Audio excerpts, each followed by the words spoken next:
其實嘈交有陣時唔係壞事嚟嘅。我覺得呢件事係會令到大家更加學識點樣同對方去溝通。真係炒過嘅，係啦，同埋我覺得炒係好重要嘅。喺架車度啊！我知啦，即係佢哋兩個。我哋而家嘅相處就係去到早2日啦，跟住然之後我同 Ada 係有少少拗撬嘅，跟住然之後為咗乜嘢咧？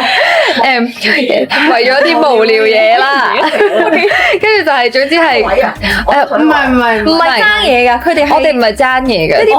時嘅爭論。係啊，總之就係佢有佢嘅意見，我有我嘅意見，跟住然之後佢講出嚟，我又唔鋸佢，跟住然之後咧，我又覺得佢嘅講法係唔啱嘅，我又要話翻佢轉頭，跟住話完之後咧，我哋要落車啦，落車完咗之後，冇咗事，就已經完咗啦，就冇拗撬咯。佢講緊係一開頭係見到 Macy 咯，就係因為係你啊，係呢個故事好難搞㗎。我哋有講過，但係我哋冇做訪問嘅時候講過，我哋係同 Tiger 開會嘅時候有講過。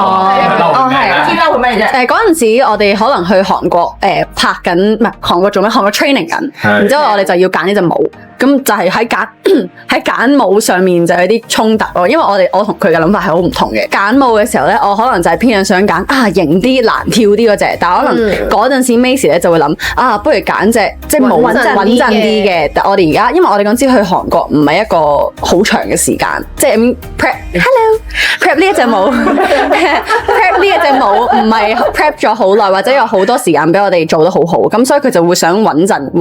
即係穩陣好啲。因為我想出嚟嗰個作品係大家望到係認可我哋4個一出嚟咯，即係我唔想係，因為佢哋個諗法類似係我哋可能做呢件事，但係我哋做一次失敗咗之後，我哋之後就冇可能再做翻。佢哋好想去做一個 challenge， 即係佢哋好想挑戰自己，覺得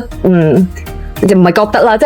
係想完成一個有挑戰性嘅舞蹈，但係可能處於我嘅角度，我當時就會覺得其實穩陣嚟講，呈現一個最好嘅狀態俾大家睇係最好咯。